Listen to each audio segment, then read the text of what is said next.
Nessa manhã, irmãos, daremos continuidade à nossa novíssima série no livro de Apocalipse. Apocalipse capítulo 2, versículos 1 a 7.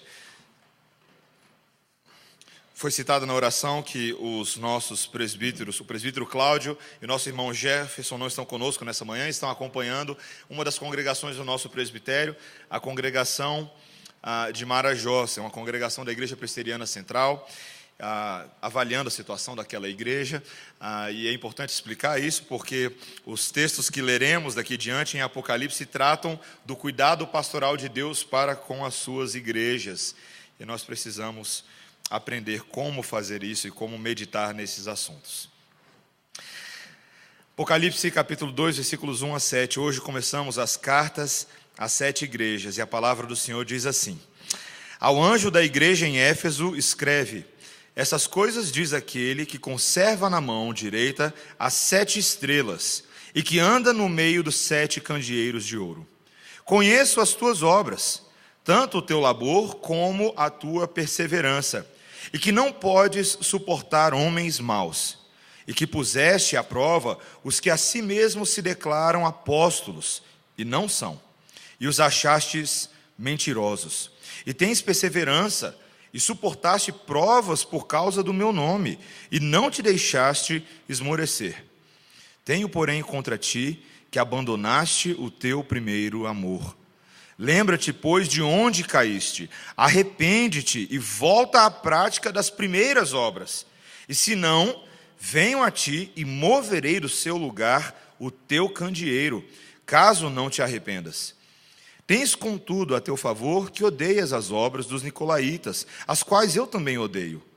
Quem tem ouvidos, ouça o que o Espírito diz às igrejas. Ao vencedor, dar-lhe-ei que se alimente da árvore da vida, que se encontra no paraíso de Deus. Essa é a palavra do Senhor. Oremos. Santo Deus, louvado seja o teu nome nessa manhã.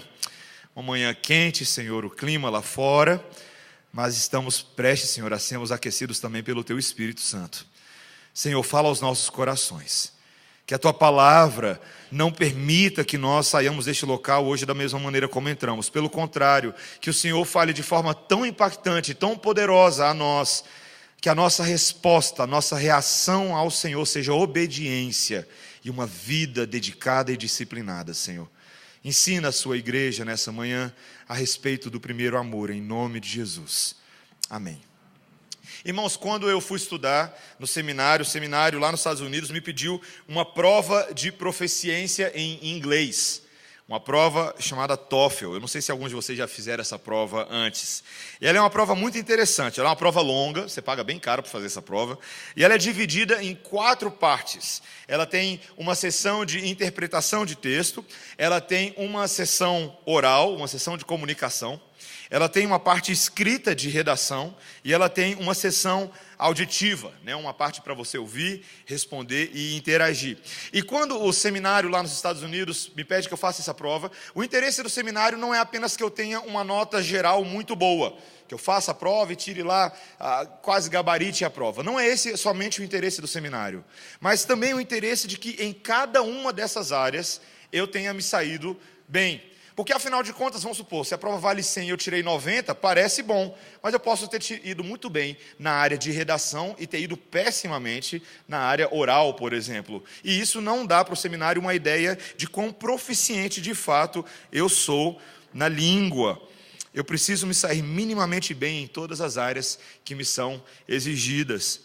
É interessante falar isso, meus irmãos, porque quando nós lemos agora a carta às igrejas de Apocalipse, nós estamos justamente numa sessão em que Deus está fazendo uma avaliação de cada uma das suas igrejas, na qual Ele não está interessado apenas na nota final da igreja, mas como a igreja tem se saído em cada uma das áreas da sua espiritualidade, em cada uma das áreas da sua vida. É interessante pensar que o nosso Deus faça esse diagnóstico a nosso respeito, não somente a nós, mas com relação a todas as pessoas que se pautam pelo seu nome na face da terra. A palavra de Deus fala que existem sim igrejas mais fiéis e menos fiéis. A nossa confissão de fé de Westminster também reconhece isso. E o nosso Deus quer que nós sejamos fiéis em todas as áreas. Excelente em todas as áreas. Esse diagnóstico é muito importante num mundo evangélico que é tão confuso, que é tão cheio de ofertas. Como que nós somos avaliados pelos importantes que nos salvou? Nessa primeira igreja de hoje, nós avaliaremos a relação entre duas importantes áreas na vida da igreja: a sã doutrina e o primeiro amor. E nós vamos ver o que o Senhor espera de nós quanto a essas áreas. Nós veremos isso em 3 pontos. Primeiro, que Deus encoraja o zelo doutrinário. Depois, que o Senhor repreende quando nós perdemos o primeiro amor. E também que o Senhor saciará aqueles que perseveram e são vitoriosos. Vejamos de que maneira ele encoraja, em primeiro lugar, o zelo doutrinário. O texto nos diz, veja comigo, ao anjo da igreja em, qual que é? Éfeso. Éfeso. Você já ouviu essa palavra antes, não é? Tem um livro na Bíblia que foi escrito para esse pessoal. O apóstolo Paulo escreveu a essa igreja. Éfeso foi uma das grandes cidades do mundo antigo. Talvez você não saiba disso, mas de longe ela era uma das cidades mais importantes da Ásia Menor. Além de uma grande vida urbana desenvolvida, a cidade de Éfeso se orgulhava do seu título, título de guardiã do templo, que originalmente se referia ao templo da deusa Ártemis, ou Diana. Nós não lemos o texto todo de Atos, capítulo 13, mas se você continuar lendo, você vai ver que essa deusa era muito importante para a vida da cidade, para a vida religiosa. Inclusive, o comércio girava em torno da religião. Não era somente o templo dela que existia ali, mas era uma cidade pluralista na sua religiosidade. Haviam templos dedicados aos cultos dos imperadores romanos, 2 grandes templos que até hoje são motivo de muita visita naquela região.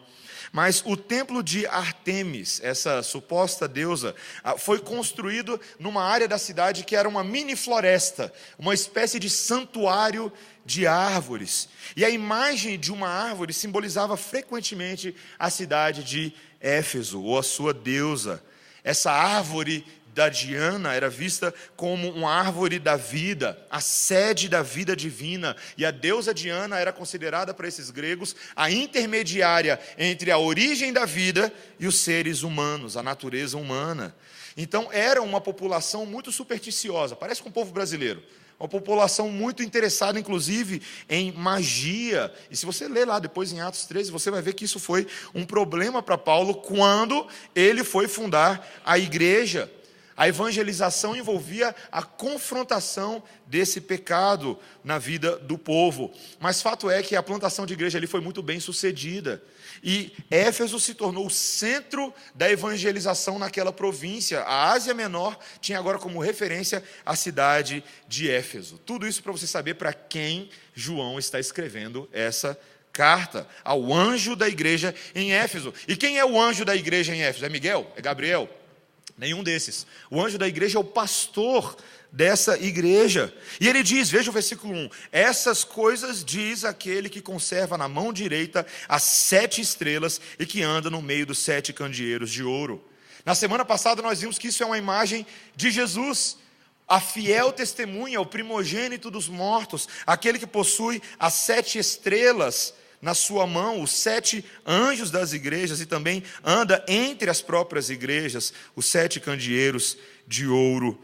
E a primeira coisa, meus irmãos, que o Senhor que se comunica a essa igreja faz, ele faz um elogio. A primeira coisa que ele faz não é admoestação, mas um elogio a essa igreja. Veja o versículo 2, o que ele diz? Conheço as tuas obras, tanto o teu labor como a tua perseverança. Nessa saudação de abertura, Deus reconhece imediatamente o zelo doutrinário e a resistência dessa igreja. Era uma igreja trabalhadora, era uma igreja cujos feitos são feitos de árdua perseverança. O labor para, como ele fala, resistir e lidar com homens maus. A igreja de Éfeso enfrentou um grande desafio. Haviam muitos profetas no meio daquele povo que eram sacerdotes e profetas da deusa Diana, que incentivavam uma vida de imoralidade sexual, uma vida de hábitos que eram completamente condenáveis pela palavra de Deus. Nós vemos aí um pouco à frente no versículo 6, veja comigo, quando Deus fala: tens contudo a teu favor que odeias as obras dos nicolaítas. Essa aqui é um grupo, um século que vai aparecer logo adiante também nas outras cartas. Nós não temos tantas informações históricas a respeito deles, mas a Septuaginta, o grego, traduz a palavra nicolaítas também como os balamitas, aqueles que eram seguidores da doutrina de Balaão, lá no passado, um homem que foi responsável por corromper a vida moral do povo de Deus. Era um grupo muito difícil, mas Paulo prega o evangelho a estes, a igreja nasce, e ali nós temos agora uma igreja resistente, uma igreja que se levanta contra falsos profetas, não apenas falsos profetas, mas veja o que o versículo 2 nos diz. Ele diz: conheço as tuas obras, tanto o teu labor como a tua perseverança, e que não podes suportar homens maus, e que puseste à prova os que a si mesmos se declaram apóstolos. Haviam alguns que se chamavam apóstolos, e apóstolos era um ofício que não era qualquer um que tinha. Era o Senhor Jesus quem havia convocado homens específicos para que fossem apóstolos. Mas desde aquela época já tinha gente se intitulando apóstolo. Tem gente que se intitula apóstolo hoje em dia? A rodo, né, gente? A rodo. Tem igrejas que são o ministério apostólico, aí tem a foto do apóstolo na frente da igreja, né? Bonitão. Isso acontece bastante. Mas a base para o apostolado do Senhor Jesus, a autorrevelação. A palavra de Deus é tão séria quanto isso. Era uma convocação específica do Senhor Jesus Cristo para homens específicos. A própria igreja do primeiro século não tinha milhares de apóstolos, ela tinha 12. E quando faltou um, Deus completou depois. Paulo, o apóstolo nascido fora de tempo, como ele mesmo reconhece na primeira carta de Coríntios. Nós precisamos entender, queridos, que esses que se levantam em nome de Deus, tantas vezes corrompem a verdade, mas essa igreja, versículo 2, os achou mentirosos. Mentirosos, colocou à prova. Meus irmãos, era uma igreja cuja doutrina era tão afiada que eles sabiam identificar quem era verdadeiro enviado da parte de Deus e quem não era. Doutrina é muito, muito, muito importante. É importante a gente falar isso, meus irmãos. Existem muitas pessoas, e eu mesmo, eu confesso, que já tive ao longo da minha vida aquela famosa frase: nós não precisamos de doutrina, nós precisamos de Deus. Já falou isso antes? Já ouviu isso antes? Nós não precisamos de doutrina. Eu quero é Deus. Não importa o que vão pensar de mim. Mas fazer essa afirmação mostra a nossa própria ignorância quanto ao significado da palavra doutrina, que significa conhecimento de Deus. Doutrina é conhecer o próprio Deus. E a palavra de Deus, em momento algum, faz essa dissociação entre doutrina e o próprio Deus. O apóstolo Paulo, na sua segunda carta a Timóteo, ele lembra exatamente: mantenha-se firme na sã doutrina, porque haverá tempos em que homens se levantarão, procurando mestres segundo as suas próprias cobiças, como quem tem coceira nos ouvidos. Mas quanto a ti, cumpre o teu ministério cabalmente, prega a sã doutrina. É o que Paulo fala a Timóteo, o jovem pastor Timóteo, que já enfrentava um desafio com a sua própria igreja. Meus irmãos, ao longo da vida nós fazemos essa dicotomia que não existe, inclusive afirmamos coisas do tipo: nós não podemos amar doutrina, porque doutrina causa divisão. Não é verdade? Já ouviu isso antes? Doutrina causa divisão, e nós precisamos preservar a unidade. Mas nós não percebemos exatamente o que nós estamos falando quando afirmamos isso. É como se você tivesse um problema no seu carro. Vamos supor que você tem um problema no seu carro. E você não sabe exatamente qual é o problema do seu carro. Então você fala assim: olha, eu vou levar num mecânico que eu conheço. Aí ele vai lá e dá a opinião dele. Aí você não está satisfeito, aí você leva num outro mecânico, outra pessoa que você conhece. Você ouve a opinião dele também. Não, eu quero uma terceira opinião. Aí você leva na terceira opinião. E cada um deles tem 3 opiniões diferentes. Aí você fala assim: quer saber? Eu não vou mais dirigir, eu vou vender meu carro porque me importa manter a minha amizade com os meus mecânicos.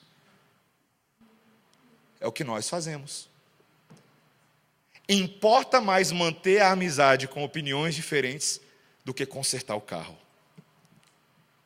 Queridos, o que Deus pensa a nosso respeito e o que nós pensamos a respeito de Deus importa mais do que manter a amizade com pessoas. Pode parecer duro, né? Mas muitas vezes nós queremos uma unidade a despeito daquilo que cremos e não por causa daquilo que cremos.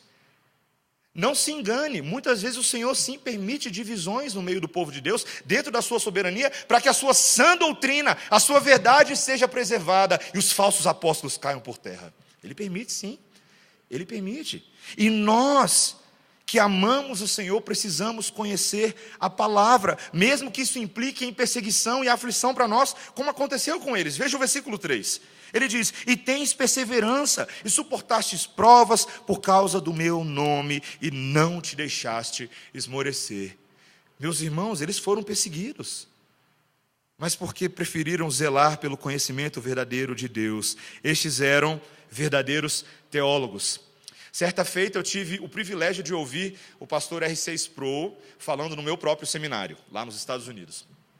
E ele falou algo que se tornou um livro recentemente que ele lançou, Todo Mundo é Teólogo. Ele falou assim: nós todos somos teólogos.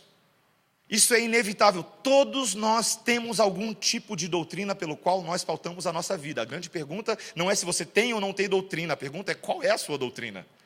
Todos nós temos algum entendimento de quem Deus é, do que o Espírito Santo é, de quem é a igreja, de quem somos nós, do que é pecado.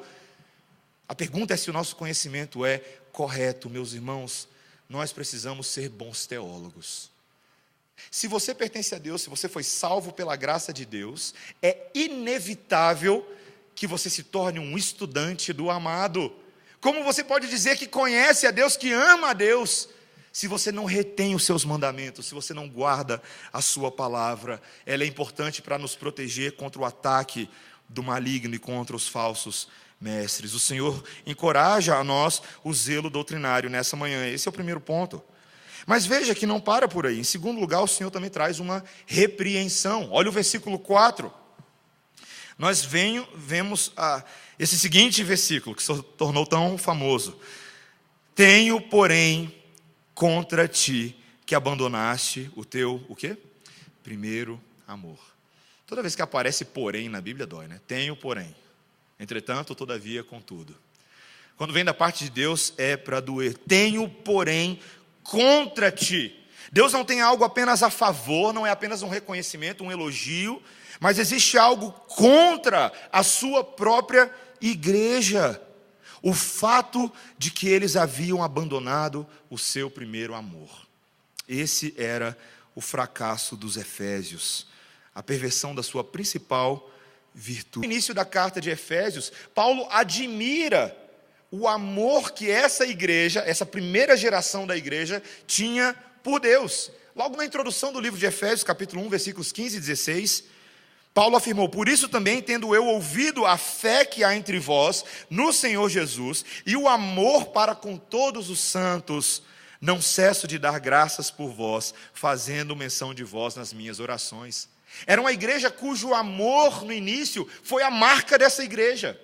A fé foi a marca dessa igreja. Porém, o que aconteceu ao longo dos anos é que os fundadores dessa primeira geração foram passando, foram morrendo, e a segunda geração acabou perdendo o seu zelo por Deus. Ela continuava sendo uma igreja movimentada, uma igreja cheia de atividades, uma igreja bem agitadona, mas as motivações corretas haviam sumido, pois eles haviam perdido o primeiro amor. Essa ideia do amor é tão importante na palavra de Deus, meus irmãos. Os dois maiores mandamentos que o Senhor Jesus Cristo deu aos seus discípulos têm a ver com o amor. Qual é o primeiro deles? Amarás o Senhor teu Deus sobre todas as coisas.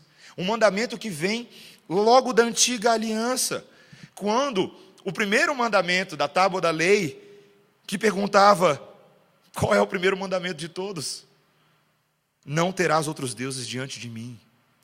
Em Êxodo 20, o Senhor deixa bem claro que nós devemos conhecer e reconhecer a Deus como nosso único e verdadeiro Deus, que nós devemos adorá-lo e glorificá-lo como tal, que nós devemos pensar, devemos meditar nele, que nós devemos nos lembrar, apreciar, honrar, adorar, escolher a Deus, amar a Deus, desejar a Deus, temer a Deus, crer em Deus, confiar em Deus, esperar em Deus, deleitar em Deus, ter zelo por Deus. Esse é o maior mandamento de todos. A vida daqueles que conhecem a Deus é uma vida de louvor e gratidão constante, de obediência a Deus, de submissão do homem todo, de o agradar em tudo, e de ficarmos tristes quando ele é ofendido por qualquer coisa, é andarmos humildemente com o Senhor. Esse é o maior mandamento de todos. E o mandamento que decorre desse é amar o próximo como a nós mesmos. Se nós amamos a Deus sobre todas as coisas e reconhecemos o amor dele em nós, portanto, devemos amar o nosso próximo. Eu não posso afirmar que eu amo a Deus e odeio ao meu irmão. Esses eram os maiores mandamentos relativos ao amor. Mas veja que João não está falando de qualquer amor. Ele está falando do primeiro amor. Você já viu aquele casalzinho quando começa a namorar na igreja? É um love, não é, pessoal? É um mel, é carinho na cabeça o tempo inteiro, na hora do culto, né? São carinhos, palavras apaixonadas, cartinhas longas, não é verdade? Cheias de desenho. Vou te amar para sempre, nada irá nos separar, iremos contra tudo e contra todos. Se o mundo se voltar contra nós, nós fugiremos como Romeu e Julieta, não é? Não é o que as pessoas fazem? Como é bom quando nós temos um início de relacionamento assim. E curiosamente, quando nós fomos alcançados pela primeira vez com o amor de Deus, foi uma experiência muito parecida. Quando eu e você sentimos o amor regenerador de Deus alcançando os nossos corações, convertendo as trevas que existem dentro de nós em luz, aquela alegria explosiva que até então estava nos escondida, você se torna outra pessoa, não é? Parece que o mundo ficou colorido de repente, você faz promessas agora de dedicar a sua vida a Deus, de evangelizar todo mundo ao mesmo tempo. Me tornarei missionário entre as nações. Amanhã mesmo eu vou conversar com o pastor, porque eu quero ser pastor, não é o que você faz? Eu já vi isso de perto, isso aconteceu comigo um pouquinho, gente. Mas o tempo vai passando, e de uma maneira estranha nós vamos nos acostumando com a rotina eclesiástica, nós vamos nos entediando, nós vamos esfriando, nós paramos de meditar na palavra de Deus diariamente. O tempo de oração que antigamente era tão fervoroso, ele é drasticamente reduzido e as nossas orações se tornam mecânicas, rotineiras, alimentares. Os assuntos do reino, que antes traziam brilho aos nossos olhos, que traziam alegria ao nosso coração, as antigas conversas edificantes com os nossos irmãos, abrem espaço para trivialidades, para futilidades. E nós particularmente nos acostumamos com o pecado, não é mesmo? Quando nós perdemos de vista a seriedade do pecado, nós de fato começamos a perder a emoção do perdão. E Pedro, o apóstolo Pedro, reconheceu isso na sua segunda carta, quando ele disse: pois aquele a quem essas coisas, ele está falando de virtude, temor, de piedade, quando elas não estão presentes, ele diz: este é cego, vendo só o que está perto, mas esquecendo-se da purificação dos seus pecados de outrora. Meus irmãos, eu sei que muitos de nós temos uma espécie de nostalgia com os primeiros passos da fé. Mas eu gostaria de dizer uma coisa para você nessa manhã. Apenas essa nostalgiazinha sua, ela é pecaminosa. Porque o que o texto fala para a gente é uma coisa totalmente diferente do que eu e você pensamos. Que não basta eu e você sermos saudosistas de uma época que passou. Mas o texto nos diz que nós temos o dever de cultivar e retornar a ela. Veja o que o versículo 5 diz. Lembra-te, pois, de onde caíste, arrependa-te e volta à prática das primeiras obras. Voltar a elas. Nós temos o dever de não ficarmos achando que aquilo que aconteceu no passado foram apenas sentimentos passageiros, emoções passageiras. Não! O que Deus está falando é que esse é o estilo de vida da sua igreja. É assim que nós devemos viver. Queridos, isso é muito sério para Deus, porque Ele fala sobre arrependimento. Arrependimento. A coisa é tão séria para Deus que olha o alerta que ele faz. No versículo 5 ele diz: e se não, venho a ti e moverei do seu lugar o teu candeeiro, caso não te arrependas. Uma frase dura e de talvez complexa interpretação. Será que Deus está falando que essa igreja, ela vai ser agora, todo mundo vai perder a salvação dessa igreja? Vocês não querem a salvação, eu vou cortar a salvação. Não é verdade, isso colocaria a Bíblia em contradição. Essa expressão tem sido reconhecida ao longo dessas cartas de Apocalipse como um alerta de que Deus agora vai tratar essa igreja como uma igreja apóstata.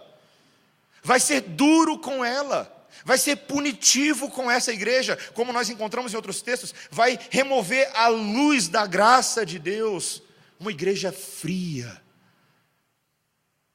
Meus irmãos, como isso é sério.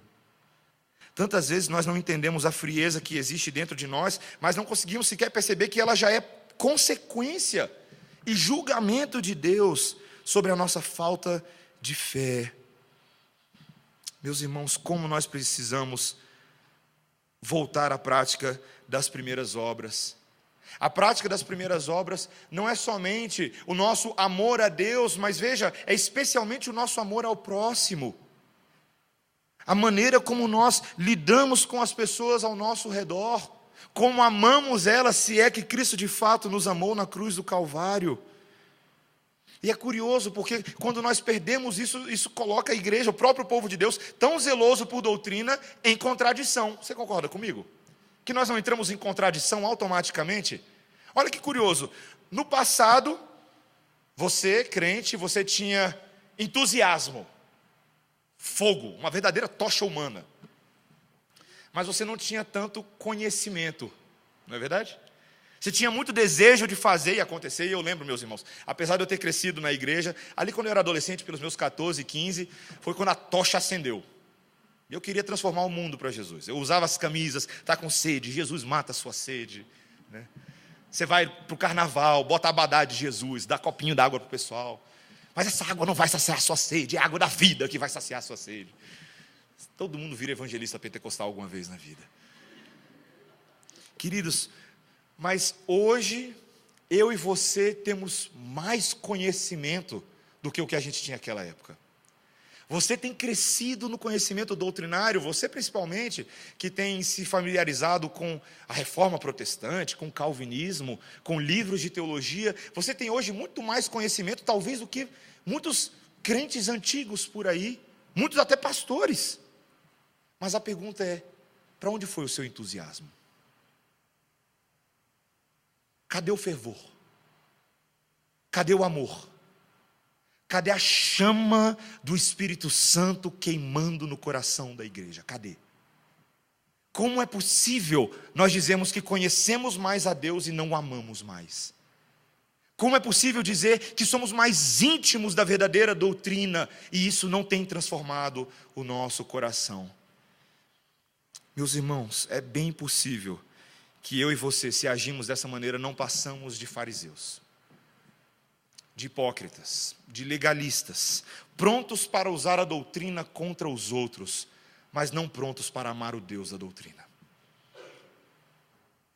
Falamos de sola graça, falamos de sola fides, falamos de sola escritura, mas não amamos essas coisas, não entendemos o que elas devem produzir dentro de nós. E meus irmãos, a palavra de Deus é tão clara, se nós queremos manter o amor a Deus intenso e equilibrado, nós precisamos das duas coisas, e elas não são separadas. Eu e você precisamos de doutrina, e nós precisamos também do fervor a Deus, do primeiro amor. Na verdade, é somente aqueles que são abastecidos pelo verdadeiro amor de Deus, que são capazes de se aproximar da doutrina, não como legalistas, não como fariseus, mas como aqueles que estão desejosos de conhecer a Deus e de fazer o seu nome conhecido. Foi isso que o apóstolo Pedro disse na sua segunda carta, capítulo 1, versículo 10. Por isso, irmãos, procurai com diligência cada vez maior confirmar a vossa vocação e a vossa eleição. Porquanto, procedendo assim, não tropeçareis em tempo algum. Você tem doutrina? Confirma a doutrina. Você crê na salvação? Confirme a salvação. creia, ame, respire, viva. Retorne à prática das boas obras. E o Senhor, meus irmãos, promete que Ele irá saciar os vitoriosos. Veja que Ele diz, em último lugar, esse é o ponto, saciamento dos vitoriosos, saciação dos vitoriosos. Versículos 6 e 7. Tens contudo a teu favor que odeias as obras dos nicolaítas, as quais eu também odeio. Veja que são aquilo que é bom, interessado apenas em admoestar duramente essa igreja, mas continuar encorajando que façam aquilo que é bom. Tens contudo a teu favor. Um segundo porém, não se esqueça. Eu gosto do fato, eu amo o fato que vocês rejeitam as obras dos nicolaítas. Não abandonem aquilo que vocês já estão fazendo de bom. Continuem nessa prática. Isso é bom e saudável ao Senhor. Versículo 7. Quem tem ouvidos, ouça o que o Espírito diz às igrejas. Deus está falando, o Senhor Jesus Cristo continua se comunicando com as igrejas. Aquele que tem as 7 estrelas na mão, aquele que está no meio dos candeeiros, agora fala por meio do seu Espírito. E Ele diz para mim e para você nessa manhã: aquele que tem ouvidos, e você tem ouvido nessa manhã, ouça, preste atenção. E Ele diz: ao vencedor dar-lhe-ei que se alimente da árvore da vida que se encontra no paraíso de Deus. Ao vencedor. Será que João está falando de uma espécie de obras aqui? Então aqueles que conseguirem voltar ao primeiro amor, são esses que vão ser salvos? Não, o vencedor é aquele que usufrui daquilo que Cristo conquistou na cruz e pratica aquilo que Cristo ordena. Aqueles que de fato amam o Senhor, dão ouvidos à salvação e à santificação do Senhor, e continuam perseverando. Meus irmãos, como é importante nós não apenas darmos ouvido, mas praticarmos, perseverarmos e exercermos na prática de boas obras. Como é importante que nós compartilhemos da vitória de Jesus Cristo que foi conquistada por nós. Ele é o vencedor. Ele é o que nos purificou, Ele é o que nos resgatou, e Ele quer que você responda adequadamente ao sacrifício dEle. E a recompensa, o galardão que Ele dá aos vencedores, é um galardão belíssimo. O texto nos diz que ao vencedor Ele vai dar o quê? Que se alimente da árvore da vida que se encontra no paraíso de Deus. Que imagem interessante, a imagem da árvore da vida aparece no livro de Apocalipse agora bastante. E você precisa lembrar que existia uma árvore da vida quando Adão e Eva foram colocados no jardim do Éden. Uma árvore que estava naquele jardim e que simbolizava a vida de Deus no meio do seu povo. Entretanto, por causa do pecado de Adão e Eva, por causa da rebeldia deles, por terem dado ouvido à voz da serpente, Deus os retirou do jardim, os baniu da presença daquela árvore da vida. Mas Ele disse: se você crê agora na palavra de Cristo, se você obedece, você poderá comer novamente da árvore da vida. Talvez você não tenha ainda percebido a profundidade dessa mensagem para a igreja original. Uma igreja que possuía um santuário a uma deusa pagã, que era um santuário na árvore. Um santuário na árvore. A deusa Diana era a deusa da árvore da vida, na visão deles. Mas agora, o Senhor Jesus Cristo, ressurreto e glorificado, vira para a igreja e fala: vocês vão comer da verdadeira árvore da vida. Vocês não vão mais se alimentar da árvore de Diana, das ofertas dos nicolaítas, das ofertas desse mundo. Vocês terão alimento que vai de fato sustentar vocês por toda a eternidade. Meus irmãos, eu e você só podemos ter acesso à madeira da vida porque o Senhor Jesus Cristo foi pendurado no madeiro por mim e por você. Para que eu e você comamos da árvore da vida, o Senhor Jesus Cristo foi pendurado na árvore da morte. E porque Ele foi colocado lá, eu e você hoje podemos retornar ao primeiro amor. Você entende isso? Para tudo, para por um segundo. Pense nisso que eu estou falando para você por um segundo. Eu não sei como está o seu coração hoje, como está a sua mente, em que ponto se encontra a sua vida espiritual. Eu não sei como você está se saindo nas áreas do conhecimento dessa prova, escrita, oral, auditiva e falada, eu não sei. Mas Deus nos convoca e nos dá uma oportunidade nessa manhã, neste local, para retornarmos ao primeiro amor. Nessa manhã. Você não precisa de anjos descendo e anjos subindo. Você não precisa de uma hiper equipe de louvor ungida. Você não precisa nem de um pastor que pula muito aqui em cima. Você precisa crer no Evangelho. Você precisa amar aquele que te amou primeiro e voltar para Ele, hoje, sem falta. É compromisso de arrependimento. Nós não estamos falando de sentimentos voláteis, estamos falando de uma decisão. A decisão de amarmos a Deus sobre todas as coisas e ao próximo como a nós mesmos. Essa é a decisão.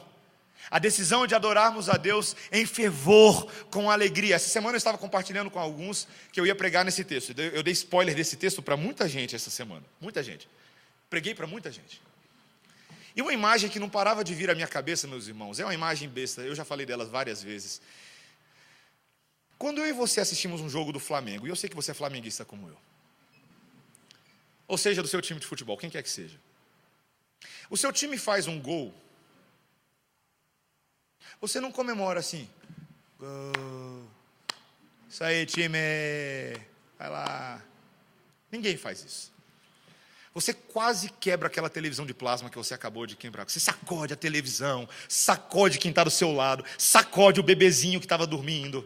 Se você fizer isso com a minha Melissa, eu te dou uma, viu? Não é o que a gente faz? A gente grita, a gente desrespeita o horário do silêncio à noite.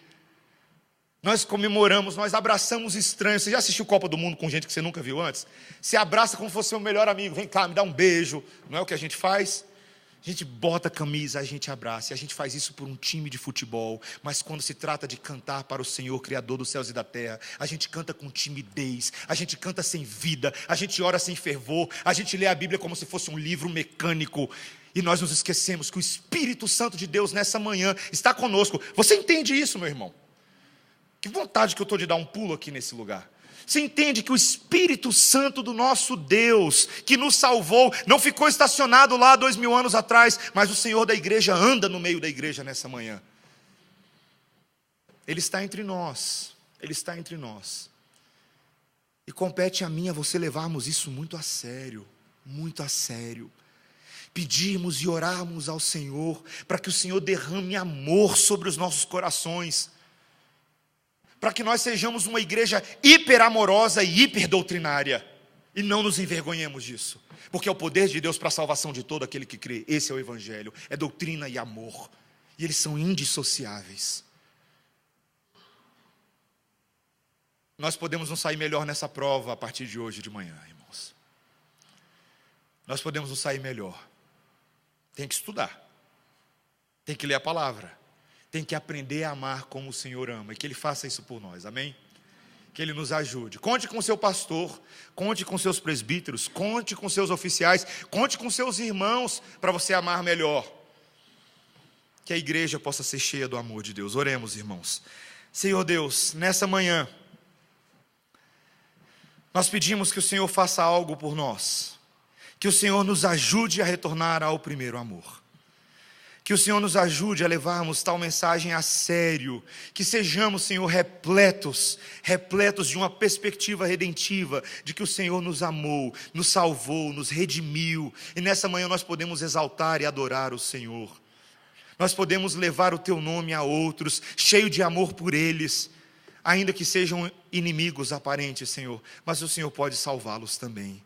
O Senhor pode amá-los. Se o Senhor fez isso por nós, que somos por natureza tão odiáveis, por causa do nosso pecado, se o Senhor nos deu de comer da árvore da vida em Cristo Jesus, o Senhor também pode oferecer essa árvore a outros. Senhor, ajuda-nos a não fechar as portas do Éden, mas Senhor, ajuda-nos a sermos convidativos e proclamadores do grande fruto de Jesus Cristo. Enche-nos com Teu Espírito Santo nessa manhã. Dá-nos a Tua alegria, é o que te pedimos em nome de Jesus. Amém.